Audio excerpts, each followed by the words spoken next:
Hi hello friends, എല്ലാവർക്കും നമ്മുടെ Sumi Mufas tasty കിച്ചണിലേക്ക് സ്വാഗതം. അപ്പൊ നമ്മുടെ നാളെ വരാനിരിക്കുന്ന നമ്മുടെ മഴതോരും മുമ്പ് സീരിയലിന്റെ പുതിയ വിശേഷങ്ങൾ എന്തൊക്കെയാണെന്ന് അറിഞ്ഞാലോ. നമ്മുടെ അലീന നെടുമ്പുരക്കൽ വീട് വിട്ട് പോവുകയാണ്. അതിനൊരു തീരുമാനം എന്തായാലും ഫൈനലൈസ് ആയി. അപ്പോ ബാലചന്ദ്രന്റേതായിട്ടുള്ള രീതിയിലൊക്കെ പറഞ്ഞു നോക്കി, എന്നിട്ടൊന്നും അലീന കേൾക്കുന്നില്ല.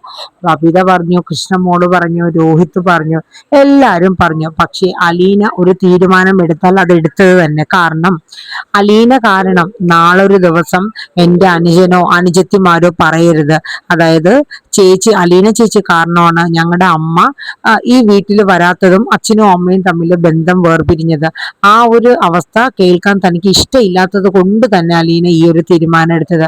അങ്ങനെ അലീന പോകുന്നതിനെ തുടർന്ന് നമ്മുടെ ബാലചന്ദ്രൻ ചില തീരുമാനങ്ങളൊക്കെ എടുക്കുകയാണ്. അതായത് അലീനെ ചുമ്മാ ഇറക്കി വിടാൻ പറ്റില്ലല്ലോ, ഉത്തരവാദിത്വപ്പെട്ട കൈകളിൽ അവളെ ഏൽപ്പിക്കണം. അങ്ങനെ ബാലചന്ദ്രൻ ഒരു തീരുമാനം എടുക്കുകയാണ്. അങ്ങനെ ഗോവർദ്ധനെ പിറ്റേ ദിവസം വിളിച്ചു വരുത്തുകയാണ്. അങ്ങനെ ഗോവർദ്ധനം വീട്ടില് വന്നു കഴിഞ്ഞപ്പോ ബാലചന്ദ്രൻ കാര്യങ്ങളൊക്കെ പറഞ്ഞു. അലീന ഇവിടെ നിന്ന് പോവാണ്. കാര്യം വൈജയ്ക്ക് ഇവിടെ കാലുകുത്തണമെങ്കിൽ അലീന ഈ വീട്ടിൽ വരാൻ പാടില്ല എന്നതാണ് റൂള്. അപ്പൊ ഗോവർദ്ധനം പറഞ്ഞു, അല്ല ബാലേട്ട, അലീന പോയി കഴിഞ്ഞാൽ പിന്നെ അത് ബാലേട്ടന് ഒരുപാട് ബുദ്ധിമുട്ടാവില്ലേ? നമ്മുടെ കുടുംബത്തിന് വേണ്ടിയിട്ട് എന്തൊക്കെ കാര്യങ്ങൾ അവള് ചെയ്തത്. പക്ഷെ പറഞ്ഞിട്ട് കാര്യമില്ല, അവളൊരു തീരുമാനം എടുത്തു ഗോവർദ്ധനാന്ന് ബാലചന്ദ്രൻ പറഞ്ഞു. ഇനിയിപ്പോ എന്താ ചെയ്യേണ്ടത്?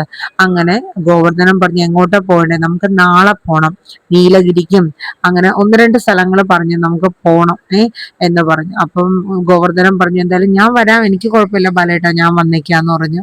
അങ്ങനെ ഗോവർദ്ധനം താഴോട്ട് വരണം. അപ്പോഴേക്കും നമ്മുടെ അലീന ചായയൊക്കെ ആയിട്ട് നിൽക്കുകയാണ്. എന്താ വലിയൊരു ചർച്ച മേളിൽ നടന്നു എന്ന് തോന്നുന്നു. ഒന്നുമില്ല. അതെ, നീ ഇവിടെ നിന്ന് പോവാണെന്നൊക്കെ പറഞ്ഞല്ലോ അലീന, പോവാണോ ശരിക്ക്? അപ്പൊ അലീന പറഞ്ഞു, അതെ ഗോവർദ്ധനങ്ങളെ, ഞാൻ പോവാ. കാരണം എന്ന് വെച്ചാൽ ഇനി എനിക്ക് ചെയ്യാവുന്നത് കൂടുതൽ ഈ കുടുംബത്തിന് വേണ്ടിയിട്ട് ഞാൻ പലതും ചെയ്തു. പക്ഷെ ഇനി ഞാനൊരു തടസ്സമായിട്ട് അവർക്ക് പാടില്ല. കാരണം അതൊരു ബുദ്ധിമുട്ട് ഇടങ്ങേറും ആവരുത് എന്ന രീതിയിൽ അലീന ഗോവർദ്ധന്റെ അടുത്ത് സംസാരിക്കണ്. അപ്പൊ ഗോവർദ്ധനം പറഞ്ഞു, എന്നാലും നീ കുടുംബത്തിന് വേണ്ടിയിട്ട് നിന്റെ ജീവൻ പോലും കളഞ്ഞ് കഷ്ടപ്പെട്ട ഒരു പെൺകുട്ടിയാണ്. അപ്പോ ഒന്നും കൂടെ ആലോചിച്ചിട്ടൊക്കെ പോരെ, നീ പോയി കഴിഞ്ഞാൽ ഈ വീടിന്റെ അവസ്ഥ എന്താകും? അതിനെക്കുറിച്ച് ഞാൻ ചിന്തിക്കുന്നില്ല. പക്ഷെ എൻ്റെ കൂടപ്പിറപ്പുകളാണ് രോഹിത്തും അവരൊക്കെ. അപ്പൊ അവർക്ക് അവരുടെ അമ്മ വേണം. ഞാനൊരു വീട്ടു ജോലിക്കായിട്ട് വന്ന ആളാണ്. ഇന്നല്ലെങ്കിൽ നാളെ ഞാൻ പോകേണ്ടല്ലേ അങ്കിളെ? അപ്പൊ പിന്നെ അതിനെക്കുറിച്ച് നമ്മൾ ചിന്തിച്ചിട്ടും പറഞ്ഞിട്ടും കാര്യമില്ല. അപ്പം എന്തായാലും ശരി, നാളെ ഞാൻ എന്തായാലും വരുന്നുണ്ട്. എന്തായാലും നാളെ ഒരു യാത്ര പോവല്ലേ. അപ്പം ബാലചന്ദ്രൻ അന്നേ ദിവസം രാത്രി കിടക്കുമ്പോൾ കുറേ കാര്യങ്ങൾ ആലോചിക്കുകയാണ്. കാരണം അലീനെ ഏൽപ്പിക്കേണ്ടത് അതിനനുസരിച്ചിട്ടുള്ള കൈകളിലായിരിക്കണം. അവളുടെ സുരക്ഷിതത്വം വളരെ പ്രധാനമാണ്. അപ്പൊ അതനുസരിച്ചിട്ടുള്ള കൈകളിൽ തന്നെ അവളെ ഏൽപ്പിക്കണം എന്നുള്ളതൊക്കെ ബാലചന്ദ്രൻ ഇങ്ങനെ മനസ്സിൽ പറയാനായിട്ടോ. അങ്ങനെ ബാലചന്ദ്രൻ പിറ്റേ ദിവസം രാവിലെ തന്നെ പോവാനായിട്ട് ഉള്ള തയ്യാറെടുപ്പും കാര്യങ്ങളൊക്കെയാണ്. അപ്പൊ എല്ലാവരോടും പറയുന്നുണ്ട്, അച്ഛൻ ഇങ്ങനെ ഒരു ദൂരയാത്ര പോവാണ്, ഗോവർദ്ധനങ്ങളും ഉണ്ടാവും കൂടെ എന്നൊക്കെ പറയുന്നുണ്ട്. അപ്പൊ അലീന ബ്രേക്ക്ഫാസ്റ്റും കാര്യങ്ങളൊക്കെ തയ്യാറാക്കി വെച്ചു. അപ്പൊ ബാലചന്ദ്രൻ ഫുഡ് കഴിക്കാനായിട്ട് വന്നു. ബാക്കിയുള്ളവരെയൊക്കെ അലീന വിളിച്ചിരുത്തുകയാണ് കേട്ടോ. അപ്പൊ ബബിതയുടെ മുഖത്തിനൊന്നും അത്രയ്ക്കൊരു തെളിച്ചില്ല. കാരണം അലീന പോകുന്നതിനെ കുറിച്ചുള്ള വിഷമമാണ് ബബിതയ്ക്കും കൃഷ്ണമോക്കും രോഹിത്തിനും ഒക്കെ. കാരണം അലീന ചേച്ചി പോകും എന്നുള്ളത് തന്നെ വന്നേക്കല്ല. അപ്പൊ അതിന്റെ ഒരു ബുദ്ധിമുട്ട്, കാരണം ഇത്രയും നാള് കാണിച്ച ആ ഒരു ഇതൊക്കെ അവർക്ക് ഒരു ചേച്ചിയുടെ സ്ഥാനം കൊടുത്ത് അവർ സ്നേഹിച്ചല്ലേ, സ്വന്തം ചേച്ചിയെ പോലെ. ഇനി ഈ വീട്ടിലില്ല എന്നറിയുമ്പോൾ അവർക്കൊരു ബുദ്ധിമുട്ടാ. അങ്ങനെ എല്ലാവരുടെയും മുഖത്തിനൊരു തെളിച്ചൊന്നുമില്ല. അപ്പം ബാലചന്ദ്രൻ ചേച്ചി, ഇതെന്ത് പറ്റി എല്ലാവരുടെയും മുഖത്ത്? അത് അലീന ചേച്ചി പോവല്ലേ അച്ഛനൊന്നും പറയാൻ പാടില്ല അലീന ചേച്ചിയുടെ അടുത്ത് പോണ്ടാന്ന്. ഞാൻ പറഞ്ഞ അവള് കേക്കോ? ബാലചന്ദ്രൻ ചോദിച്ചു. അച്ഛൻ പറഞ്ഞാൽ കേൾക്കാം. അപ്പൊ അലീന പറഞ്ഞു, ഭവിതേ, ഞാൻ അതുകൊണ്ടല്ല പോണ. ഞാൻ ഇവിടെ ഉള്ളിടത്തോളം കാലം മാഡം ഈ വീട്ടില് കാലുകുത്തില്ല. ഈ വീട്ടില് നിങ്ങൾക്ക് നിങ്ങളുടെ കൂടെ നിങ്ങളുടെ അച്ഛനും അമ്മയും വേണം, മനസ്സിലായില്ലേ? എന്റെ ഇവിടുത്തെ ജോലികളെല്ലാം കഴിഞ്ഞു എന്ന് പറഞ്ഞു. അപ്പം ബാലേന്ദ്രൻ ഇങ്ങനെ കേട്ടുകൊണ്ടിരിക്കാനായിട്ട് എല്ലാവരും അത് തന്നെ ശ്രദ്ധിച്ച് ഇങ്ങനെ സങ്കടപ്പെട്ടിരിക്കുക. ആ സമയത്താണ് നമ്മുടെ ബാലേന്ദ്രൻ പറയണത്, ആഹാ, ഇന്ന് എനിക്ക് ഇഷ്ടമുള്ള ബ്രേക്ക്ഫാസ്റ്റും കാര്യങ്ങളൊക്കെ ആണല്ലോ. അപ്പൊ കൃഷ്ണൻപോള് പറഞ്ഞു, ഇനി നാളെ മുതൽ ആരാ ഉണ്ടാക്കണേ? അലീന ചേച്ചി പോയി കഴിഞ്ഞാലേ എന്താ ചെയ്യണേ എന്ന് പറഞ്ഞു. അപ്പൊ ബബിത പറഞ്ഞു, ഇനിയിപ്പോ കുറച്ചു ദിവസം കഴിയുമ്പോ അമ്മയാണ് ഇങ്ങോട്ട് വരണമെങ്കിൽ ഇതൊക്കെ നന്നായിട്ട് കഴിക്കാം. അപ്പൊ നമ്മുടെ അലീന പറഞ്ഞു, അതെ അത്യാവശ്യം എന്റെ അനുജത്തിമാര് വേണ്ട പണികളൊക്കെ പഠിച്ചിട്ടില്ലേ, അപ്പൊ നല്ല അടിപൊളിയായിട്ട് അച്ഛന് നല്ല ഫുഡൊക്കെ ഉണ്ടാക്കി നിങ്ങൾ കൊടുക്കണം കേട്ടോ എന്ന് പറയും. എന്റെ അലീനയുടെ അടുത്ത് പറയും, അലീന ചേച്ചി ഇരിക്കും, നമുക്ക് ഒരുമിച്ച് കഴിക്കാന്ന് പറയാം. വേണ്ട മോളെ ഞാൻ പിന്നെ കഴിച്ചോളാന്ന് പറയാം. അവസാനം ബാലേന്ദ്രൻ പറയും, ഇരിക്കലീന, നീ എന്തിനാ അവിടെ നിൽക്കണേ, നമുക്ക് ഒരുമിച്ച് കഴിക്കാം. അങ്ങനെ ഒരു ബ്രേക്ക്ഫാസ്റ്റും കാര്യങ്ങളൊക്കെ സന്തോഷത്തോടെ ഇരുന്ന് കഴിക്കുകയാണ് കേട്ടോ.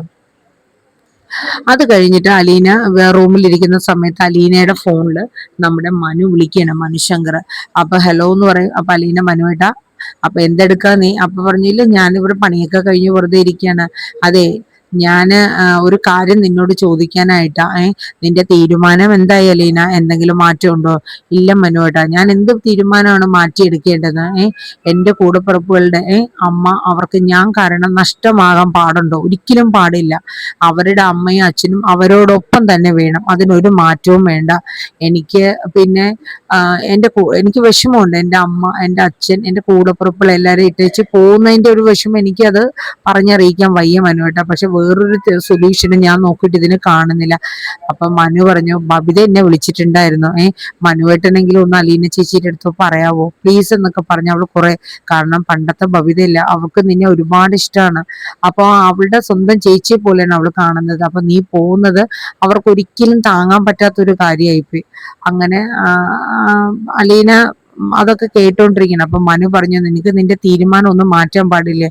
ഇല്ല മനുവേട്ടാ, കാരണം ഞാൻ ഇവിടെ നിന്ന് പോയി കഴിഞ്ഞാല് പിന്നെ അത് പോയി കഴിഞ്ഞാൽ മേഡം ഇവിടെ വരും. അതല്ല, ഞാൻ പോവാണ്ടിരിക്കുകയാണെങ്കിൽ മേഡം കൈതക്കൽ മാളിക വീട്ടിൽ നിന്ന് നേരെ ഒരു വാടക വീട് എടുത്തു മാറും. പിന്നെ ഡൈവോഴ്സായി കാര്യങ്ങളെ, അതെനിക്ക് ഒരിക്കലും സഹിക്കാൻ പറ്റില്ല. കാരണം എൻ്റെ കൂടപ്പിറപ്പുകള് ഒരു കാലത്ത് ഞാൻ കാരണമാണ് അവർക്ക് അവരുടെ അമ്മയെ നഷ്ടപ്പെട്ടു പോയത് എന്നുള്ളൂ പഴി പറയാൻ പാടില്ല. അതെനിക്ക് ഒരിക്കലും സഹിക്കാൻ പറ്റില്ല മനുവേട്ടാ. അപ്പൊ മനു പറഞ്ഞു, എന്തായാലും നീ എങ്ങോട്ടാ പോണത്? അപ്പൊ അലീന പറഞ്ഞു, അതെ ഇന്ന് കഴിഞ്ഞ ദിവസം ഗോവർദ്ധൻ അങ്കിള് വന്നിട്ടുണ്ടായിരുന്നു. അപ്പൊ അച്ഛൻ എന്നെ വെറുതെ അങ്ങ് പറഞ്ഞേക്കില്ല, എന്നെ സുരക്ഷിതമായ കൈകളിലേക്ക് എത്തിച്ചിട്ട് അച്ഛൻ പോവുള്ളൂ. അപ്പൊ അവര് എങ്ങോട്ടും ഒരു യാത്ര പോകുന്നുണ്ട്. അപ്പൊ അത് എങ്ങോട്ടാന്നൊന്നും എനിക്കറിയില്ല, പോയിട്ട് വന്ന ശേഷം അറിയുള്ളൂ. എന്നോട് ഡീറ്റെയിൽ ആയിട്ടൊന്നും പറഞ്ഞില്ല മനുവേട്ടാന്ന് പറഞ്ഞു. അപ്പൊ മനു പറഞ്ഞു, ഒരു കാര്യം ചെയ്യാം, ഞാൻ എന്തായാലും ആന്റി ആയിട്ടൊന്ന് സംസാരിക്കട്ടെ, ഇതിന് എന്തെങ്കിലും ഒരു മാറ്റം വരുമെന്ന്. വേണ്ട മനുവേട്ടാ, അമ്മ ഒരിക്കലും ഇതിനൊരു മാറ്റം വരാൻ പോകുന്നില്ല. കാരണം വേറൊന്നുമല്ല, അമ്മ, ഞാൻ 2 ദിവസം കൂടെ ഇവിടെ ഉണ്ടാവുള്ളൂ മേഡം, മേഡം ഞങ്ങളെ കൂടെ വരണമെന്ന് ഞാൻ കാല് പിടിച്ചിട്ട് കൂടി അമ്മ ഞങ്ങളോടൊപ്പം വന്നില്ല. എനിക്കറിയാം അമ്മ വരില്ല. ഞാൻ ഈ വീട്ടിൽ നിന്ന് പടിയിറങ്ങുന്നോ അതിനുശേഷം അമ്മ ഈ വീട്ടിലോട്ട് കാലുകുത്തും, അത് ഉറപ്പാ. അപ്പൊ എന്തായാലും മനു പറഞ്ഞു, ഞാൻ എന്തായാലും ഒന്ന് സംസാരിച്ച് നോക്കട്ടെ എന്ന് പറഞ്ഞിട്ട് ഫോൺ വെക്കാണ്. അത് കഴിഞ്ഞ് നമ്മുടെ മനു നേരെ വൈജയന്തിയുടെ റൂമിലോട്ട് പോവാണ്. അപ്പൊ മനു ചെന്നിട്ട് ചോദിക്കും, അല്ല ആന്റി, കാര്യങ്ങൾ എന്തെങ്കിലും തീരുമാനമായോ? ആന്റി നെടുമ്പുരയ്ക്കൽ വീട്ടിലോട്ട് പോവോ? അവരെല്ലാവരും മക്കള് എല്ലാരും വന്ന് വിളിച്ചില്ലേ, ആന്റിയുടെ തീരുമാനം എന്തായി? ഞാൻ പോണമെങ്കിൽ അലീന എന്ന് പറയുന്നവള് ആ വീട്ടിൽ കാണരുത്, എങ്കിൽ മാത്രമേ ഈ വൈജയന്തി ആ വീട്ടിലോട്ട് പോകത്തുള്ളൂ എന്ന് പറഞ്ഞു. അപ്പൊ മനു പറഞ്ഞു, ആന്റി ആലോചിച്ചിട്ട് ഓരോ തീരുമാനങ്ങൾ എടുക്കണം. ആന്റിയുടെ ജീവിതത്തിൽ അവൾ ഒരു തെറ്റും ആന്റിയോട് ചെയ്തിട്ടില്ല, ആന്റിയുടെ മക്കളോടും ചെയ്തിട്ടില്ല. അവള് നന്മകൾ മാത്രമേ ചെയ്തിട്ടുള്ളൂ. അതെ, അവളുടെ ഗുണവിശേഷങ്ങൾ പറയാനായിട്ടാണോ മനു നീ ഇങ്ങോട്ട് വന്നത്? ഞാൻ പറഞ്ഞതേ ഉള്ളൂ ആന്റി, ഓരോ കാര്യങ്ങൾ തീരുമാനിക്കുമ്പോൾ അതിന്റെ 2 വശങ്ങളും ചിന്തിച്ചിട്ട് വേണം ഒരു തീരുമാനം എടുക്കാൻ. എന്തായാലും അവള് പോയില്ല എന്നുണ്ടെങ്കിൽ ഞാൻ ഇവിടുന്ന് വീട് വാടകയ്ക്ക് എടുക്കും, വാടകയ്ക്ക് എടുത്ത് മാറും. എന്നിട്ട് പിന്നെ കോടതിയിൽ ബന്ധം വേർപെടുത്തും. ഞാൻ അത് ഉറപ്പിച്ച തീരുമാനം തന്നെയാണ് മനു, അതിനൊരു മാറ്റവും വരാൻ പോകുന്നില്ല. അപ്പൊ മനു ഒരു നിമിഷം ഇങ്ങനെ ചിന്തിക്കുകയാണ്.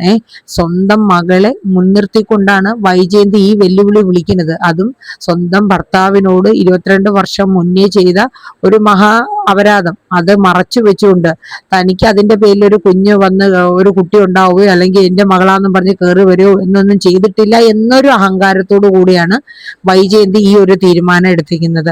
അപ്പൊ മനുവിന് ഇനി പ്രത്യേകിച്ച് എനിക്കൊന്നും പറയാനില്ല, ഞാൻ കാര്യങ്ങൾ ആന്റിയുടെ അടുത്ത് ഒന്നും കൂടെ പറഞ്ഞ് മനസ്സിലാക്കണം എന്ന് ആഗ്രഹിച്ചു, അതിന് വേണ്ടിയിട്ട് മാത്രം വന്നതാണെന്ന് മനു പറയുന്നു കേട്ടോ. അപ്പൊ വൈജയന്തിയുടെ തീരുമാനം ഫൈനലൈസ് ആയിട്ട് തന്നെ വൈജയന്തി പറഞ്ഞു, എനിക്ക്, അതായത് എന്റെ മക്കള് 3 പേരുണ്ട്, പറയുന്നുണ്ട് അവരുടെ ഭാവി. ഇനി ഞാൻ ചെന്നില്ലെങ്കിൽ പോലും അവർക്ക് അവരുടെ രണ്ടാനമ്മയായ അലീനയുണ്ട്. പിന്നെ ഞാൻ എന്തിനും ടെൻഷൻ ആവണം? എന്റെ മക്കളുടെ ഭാവിക്ക് ഒരു കുഴപ്പമില്ല. അവർക്ക് അവരെ നോക്കാനും അവരെ കാര്യങ്ങൾ അവരെ പരിപാലിച്ച് മുന്നോട്ട് കൊണ്ടുപോകാനും അവരെ അച്ഛനെ നോക്കാനും ഒക്കെ അലീന ഉണ്ടല്ലോ, പിന്നെ എന്താണ് പ്രശ്നം എന്ന് പറഞ്ഞു.